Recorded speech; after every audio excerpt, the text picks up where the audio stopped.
여러분 안녕하십니까. 다시 기출문제를 풀어보겠습니다. 교재 기출문제집이죠. 49페이지 32번을 보시면 부동산 수요 및 공급에 관한 설명으로 틀린 것은 주어진 조건에 의는 이제 고려하지 말 것, 이렇게 이제 했죠. 그래서 50페이지 넘어가가지고 문항을 읽어보면 수요 곡선이 변하지 않을 때 세금 부과에 의한 경제적 사회 후생 손실은 공급이 비탄력적일수록 커진다. 자, 이거를 이제 그래프로 먼저 한번 관찰해 보면, 자, 여기서 보면은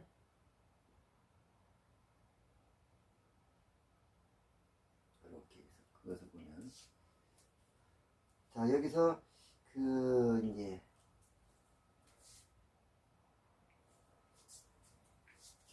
이렇게 보면은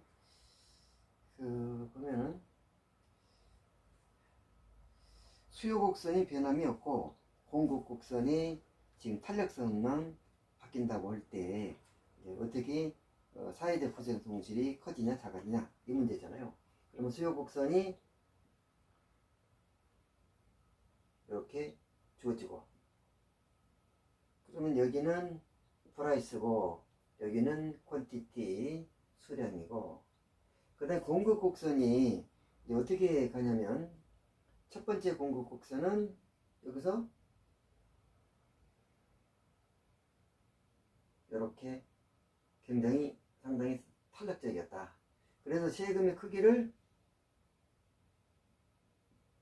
이 정도 조세를 부과한다. 그렇게 되면은 S-스 곡선이 이렇게 되었죠. 이럴 때 공급의 탄력성이 이제 굉장히 좀 커진 경우인데, 만약에 공급 탄력성이 작아진다.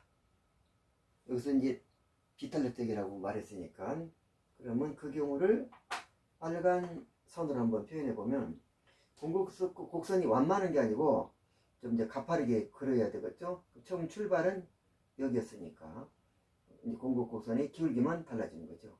그래서 공급 곡선이 이렇게 상당히 가파르게 됐었다. 세금의 높이는 같겠죠. 이렇게. 그래가지고 또 역시 S-도 이렇게 가파르게 이렇게 커진다. 그리고 이렇게 했다면은 이제 사회적 후생 손실은 첫 번째 공급 탄력성이 좀 컸을 때 요거를 먼저 보면은 여기서 만났죠. 만나가지고 이만큼의 가격을 받아서 이제 세금의 높이를 이만큼을 내고 그리고 요 위에 거는 소비자 잉여가 되겠죠. 여기 소비자 잉여가 된다. 그래서 이만큼 가격을 받아가지고 근데 만족감은 이렇게 되니까 세금 내고 나면 이만큼 소비자 잉여가 되고, 그 다음에 이제 세금을 내고 나면 이만큼 세금의 높이 되고 나면 이만큼 남죠. 그래서 이 네모꼴은 어디로 들어가냐? 정부한테 들어가죠. 조세 수익으로. 이게 조세 수익으로 정부한테 들어간다. 그럼 이만큼 받아서 세금을 내고 나면 이만큼 남죠. 이만큼. 밑에 거 남는데 다 남느냐? 생산비가 이만큼 들어갔기 때문에 결국 이만큼만 남죠. 생산비 높이를 요거 생산비 높이죠. 빼고 나면 공급자 잉여는 세금 내고 나면 요만큼 받는데 생산비를 빼고 나면 요만큼 남는 거. 이게 뭐예요? 이게 공급자 잉여다. 생산자 잉여 또는 공급자 잉여라고 합니다. 그런데 이제 공급 탄력성이 아까 말한 바와 같이 이렇게 비탄력적으로 해서 공급 탄력성이 작아진다면, 그러면 어디서 만났어요? 여기서 만났잖아요. 여기서 만나가지고 이제 그러고서 이렇게 하면 아까 먼저 탄력성이 이렇게 컸을 때 이제 사이적 후생 성질을 먼저 내면, 처음에는 이렇게 해가지고 처음에는 여기에서 이렇게 해서 이만큼이 이 삼각형이 전부 다 소비자 잉여였고, 나머지 요 밑에 거는 전부 다 상산자 잉여였었는데, 지금 세금을 부과해서 공급 곡선이 S가 아니고 S-로 변한 바람에 소비자 잉여는 여기 크기 삼각형에서 이 작은 삼각형으로 변했고, 그 다음에 공급자 잉여는 이 큰 삼각형에서 이 작은 삼각형으로 줄어들었습니다. 나머지는 없어진 거냐? 국가한테 세금으로 들어가 있기 때문에 손실된 건 아니에요. 그러면 결국 세금 부과로 인하여 잉여가 줄어든 것은 요 삼각형입니다. 이게 요것이 사회적 후생 손실이다. 요 삼각형이 처음에 이제 공급 곡선의 기울기가 컸을 때 사회적 후생 손실, 세금 부과로 인하여 사회적 후생 손실. 근데 세금을 부과하는 데 있어서 똑같은 크기를, 근데 공급 탄력성이 작아진다. 작아지게 되면 여기서 만났죠. 여기서 만나가지고 결과적으로 삼각형이 후생 손실의 크기가 작아져요. 요 위에 거는 소비자 잉여, 그 다음에 요거는 조실 수입, 나머지는 생산자 잉여. 생산자 잉여와 소비자 잉여가 이제 좀 커졌죠. 그리고 이제 조세 수입은 약간 줄어드는지 좀 따져봐야 돼. 요 넓은 이 삼각형 길이가 좀 작죠. 그 다음에 이거 기다란 이 조세 수입하고 따져봐야 되는데, 어쨌든 간에 잉여가 줄어들었어. 이 삼각형이. 요 부분이. 사회적 후생 손실 줄어들었어. 그래서 어떻게 말할 수 있느냐? 수요 곡선이 변함이 없을 때, 공급자에게 조세를 부과할 때 공급자의 탄력성이 탄력적인 상황에서 비탄력적인 상황으로 빨간 거로 바뀐다면, 사회적 후생 손실은 탄력적일 때 공급이 요만큼 삼각형이었는데, 공급 곡선의 탄력성이 작아졌을 때는 이 사회적 후생 손실 삼각형이 작아졌다. 그래서 어떻게 말할 수 있느냐? 공급 탄력성이 클수록 사회적 후생 손실은 작아진다. 이렇게 말할 수 있어야 되는데, 문항 설명은 어떻게 하고 있습니까? 문항 1번 설명은 수요 곡선 변환이 없고 세금 부과에 의한 경제적 사회 후생 손실은, 이건 이제 소비자 잉여도 아니고 생산자 잉여도 아니고 조세 수입으로 들어온 것도 아니고 완전히 사라진 겁니다. 경제적 후생 손실은 공급이 비탄력적일수록 작아진다. 이래야 돼요. 작아진다. 삼각형의 크기가 작아진다. 후생 손실의 크기가. 그랬는데 커진다고 했으니까 얘는 틀렸고, 그 다음에 부동산 수요가 증가하면 공급이 비탄력적일수록 시장 균형 가격이 더 크게 상승한다. 우리가 이런 유행의 문제는 앞에서 많이 풀어봤죠. 수요가 증가하면 가격이 올라요. 그럼 오르면 공급이 늘어날 텐데, 공급의 탄력성이 작다. 그러면 수요 증가로 인하여 가격이 올라가는 과정에서, 자, 이것도 설명을 해봐야 되겠네요. 자, 그러면 지금 이제 이렇게 보면 탄력성이 클수록 많이 증가되냐 적게 증가되냐 해가지고, 이쪽에 그려보면 이제 그 수요가 증가한다. 요거 D였고 수요가 증가한다. 요게 D 따시고 요게 P고 요게 Q다. 공급 곡선이 이렇게 그어져 있다 이거. 공급 곡선. 수요가 증가로 인하여 이제 가격이 오르죠. 가격이 오르는데 그런데 이제 얼마나 오를 것이냐. 처음에 이 가격에서 요만큼 올랐어요. 근데 여기서 공급 곡선이 지금 여기서 비탄력적이다 라고 말했잖아.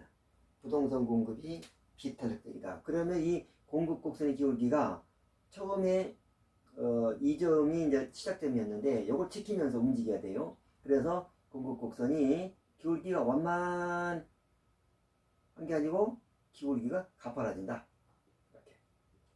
그렇게 되면은 이제 가격은 어떻게 되냐?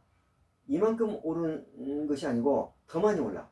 더 많이 올라. 그 말은 또 수학적으로 표현해 보면 여러 번 요거 설명한 내용이지만 수요량하고 공급량이 처음에 일치됐었다.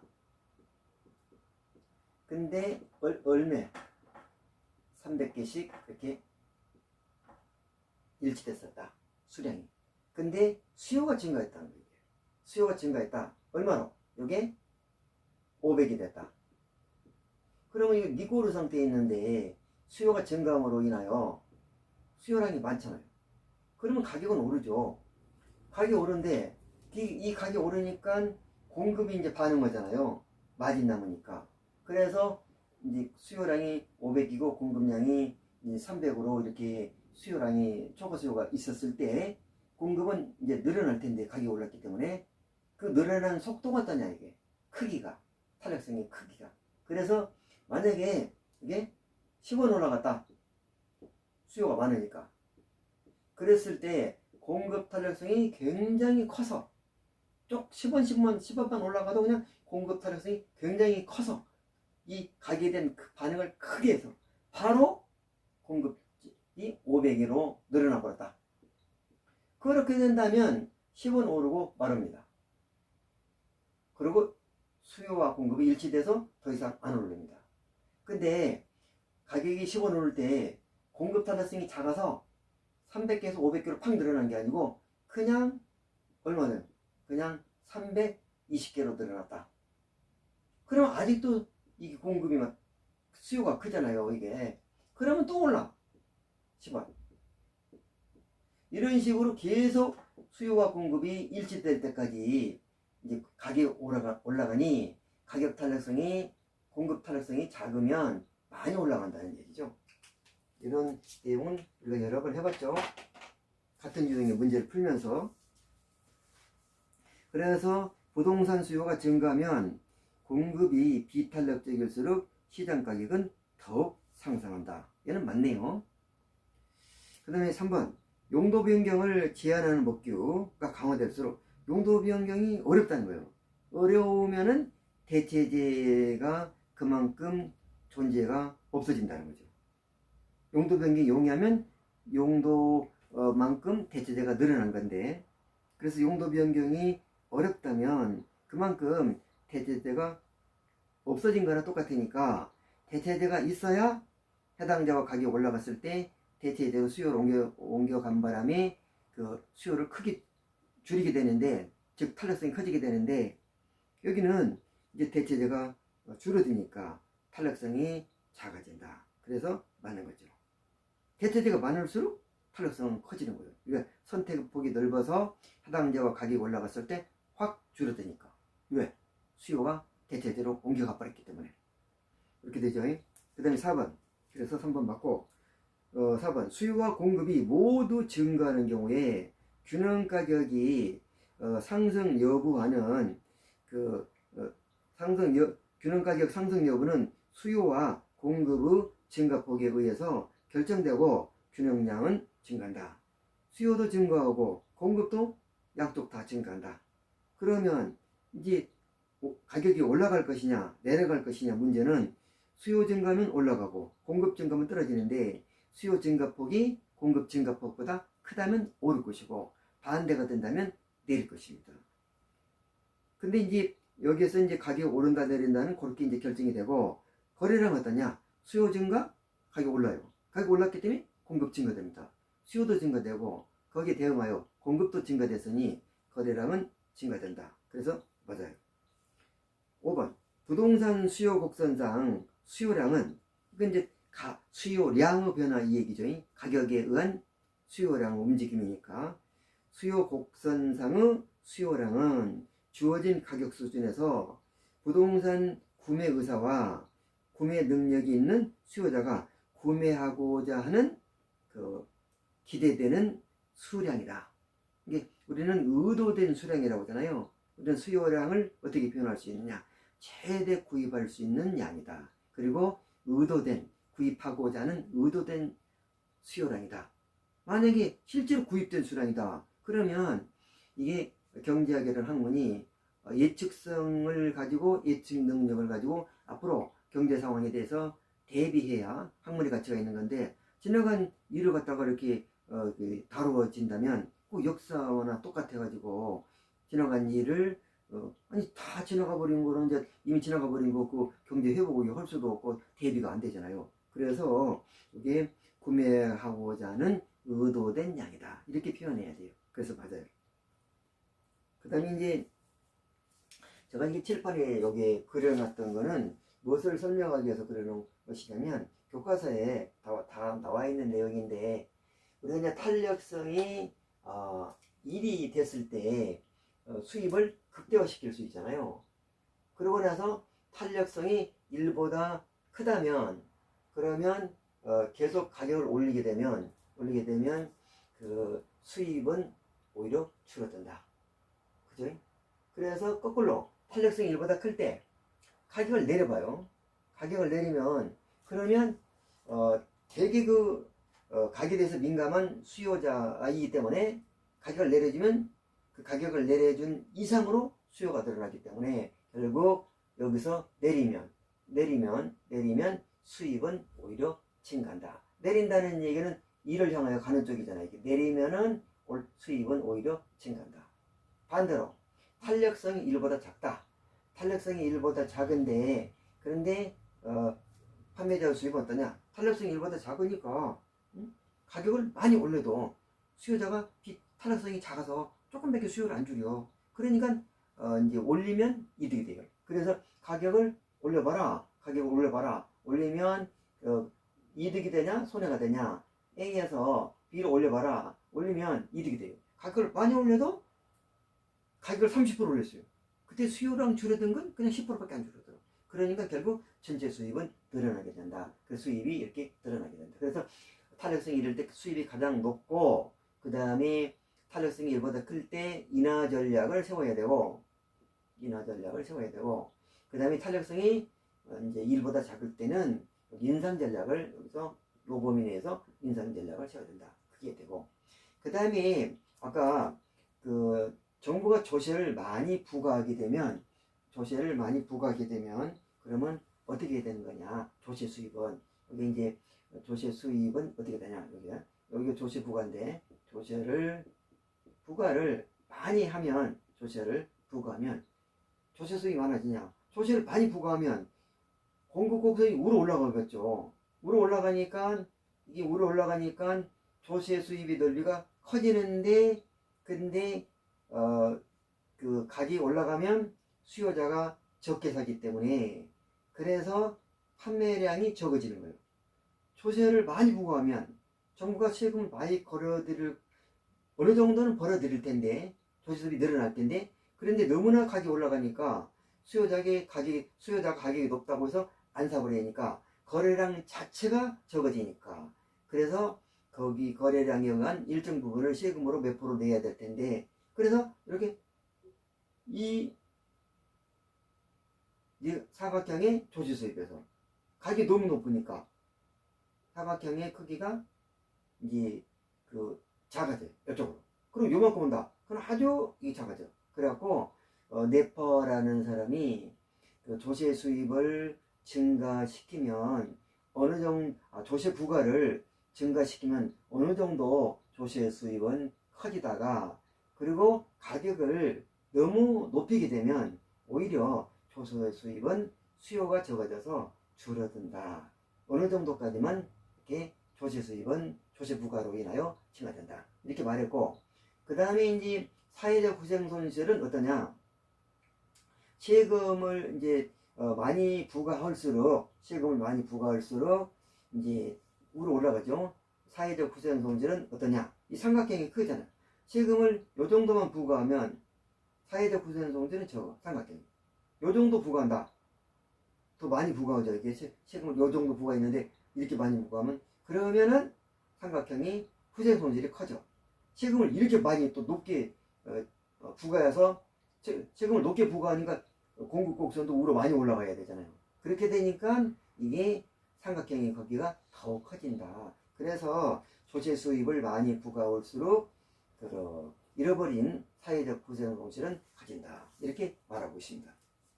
그걸 설명하기 위해서 제가 그려놨고, 그 다음에 33번을 보시면 지금이 몇 분이냐면 20분이고 33번을 보시면 주택 공급 변화 요인과 공급량 변화 요인이 옳게 묶인 것은 공급 변화 요인과 공급량의 변화인 뭐 뻔하죠. 공급량의 변화는 해당자와의 가격에 의한 공급량의 변화고 공급의 변화는 해당자와의 가격 이의 다른 요인에 의한 공급의 변화다 이거죠. 하나는 공급량의 변화고 하나는 공급의 변화인데 공급량의 변화는 해당자와 가격에 따라 움직이는 것이고 공급의 변화는 해당자와의 가격 이의 요인에 의한 변화다. 이렇게 말할 수 있어요. 그래서 여기 이제 33번 표를 보면 그게 공급량의 변화 요인에 뭐가 나와야 돼? 뭐가 나와야 답이 바뀌었어요? 해당자와의 가격이 나와야 된다. 주택 공급을 다루고 있으니까 주택 가격이 나와야 돼. 그래 1번만 맞아. 그 다음에 2번은 공급량의 변화 요인에 해당자와 가격이 아니고 딴 것을 얘기하고 있어요. 해당자와 가격이 딴 거. 뭐 건설 기술에 의해서 원가 절감으로 해서 생산비가 감소했다는 등 뭐 그러면 뭐 공급은 늘어나게 되는데 가격이 아니기 때문에 곡선이 이동이 되는 거죠. 또 주택 건설용 토지 가격이 하락했다. 그러면 생산비가 줄어들어서 공급은 늘어나긴 늘어났는데 이거는 공급 곡선의 이동이다. 이거. 이동이다. 왜? 해당 주택 가격이 아니기 때문에. 담보대출 이자 상승. 이러면 이제 건설업자가 돈 빌려와서 이제 토지를 사서 건설할 텐데 부담스러우니까 이거 공급이 감소합니다. 근데 주택 가격이 아니기 때문에 주택 이후 요인이니까 공급의 변화입니다. 토지용 규제도 마찬가지. 그래서 볼 것도 없어요. 그냥 이런 문제는 주택 가격, 주택 공급이니까 주택 가격 나온 게 공급량의 변화다. 무조건 1번이 맞고 공급의 변화에는 해당자와의 주택 가격이 나오면 안 돼요. 그래서 왼쪽에 공급의 변화에는 전부 다 뭐 주택 건설업자 수, 정부 정책, 건축비 하락, 노동자 임금 하락, 주택 경기 전망 다 주택 가격 이의 요인을 나열하고 있으니까 공급의 변화 요인은 다 맞는데 문제는 뭐가 되느냐. 그래서 저기 주택 가격 이게 틀린 거죠. 공급량의 변화 요인에서 주택 가격을 논의해야 되는데 딴 걸 논했기 때문에 다른 문항은 틀린 거예요. 그 다음에 또 한 문제를 더 풀고 나면 34번 다음 조건에서 A지역 아파트 시장이 T 시점에서 T 플러스 1 시점 그러니까 해가 더 진행된다는 거죠. 그래서 한 해 더 지나면 변화될 때 균형 가격과 균형량의 변화는 어떻게 되느냐 요 얘기인데 자 공급함수 보니까 S는 이꼴 2P고 T 시점의 수요함수가 이제 D1은 900-P 그 다음에 T 플러스 1 시점 한 해 지나서 다음 년도 보니까 그래서 D2는 이꼴 그래서 1500-P다. 탄력성은 변화가 없어요. 수요 함수의 탄력성은 1이고 공급 탄력성은 2고 변화가 없는데 다만 수요의 기본적인 가격과 상관없는 기본적인 수요가 D1에서는 900이고 D2에는 에서는 1500인 걸 보면 아마 이 사람이 소득이 증가된 경우가 아닐까 이렇게 예상할 수 있어요. 그러면 이런 유형의 문제가 나오면 바로 니꼬를 놓고 수요함수 니꼬를 공급함수 놓고 등식을 풀면 여기 미분 여기 미지수를 풀면 그러면 나와요 답이. 자 그래서 공급은 2P고 그 다음에 수요는 처음에는 900-P였고 그 니꼴을 놓고 풀어요. 이게. 그러면 이게 2P는 니꼴 그래서 900 여기서 P다. 그러면 요리 이항 가면 3P는 니꼴 그러면 900이 돼서 결국 P는 어떻게 되냐? P는 3, 3원 9, 300원이다. 이렇게 돼요. 그 다음에 이 300원을 여기다 집어넣으면 공급량은 얼마냐? 여기서 600이 된다. 수요량도 600이 되겠죠. 또 일치되니까. 그 다음에 이제 두 번째는 공급은 변화가 없고 수요만 변화되죠. 요거는 900-P가 아니고 1500-P가 된다. 니꼴을 놓고 풀어요. 2P는 니꼴. 그래서 1500-P니까 그럼 P가 이쪽으로 이항 가면 3P고 그래서 여기서 1500이 되니까 P는 얼마요? 35 해서 이게 P는 500원이 된다. 가격은 300원에서 500원으로 오르고 다시 이 500을 여기다 집어넣으면 돼요. 500을 집어넣으면 여기 250 이렇게 거래량은 여기 1000이 된다. 그래서 가격은 300원에서 500원으로 오르고 거래량은 600에서 얼마나 늘어났느냐? 1000으로 늘어났다. 이렇게 말할 수 있어요. 그래서 요 얘기를 하고 있는 게 어떤 겁니까? 200원이 올랐다. 300에서. 그러면 1번하고 2번, 5번이 그런 얘기하고 있으니까 맞는데 균형량이 문제지. 균형량이 1번은 400이 감소된다 했으니까 틀렸어. 400이 늘어나야 되는데 2번은 400이 증가된다고 그랬으니까 맞고 5번은 200이 증가된다고 했으니까 틀려. 그래서 2번이 답이 됩니다. 여기까지 하고 좀 쉬었다가 이제 동영상 지연 시간 때문에 해서 다시 하겠습니다. 여러분 수고 많았습니다.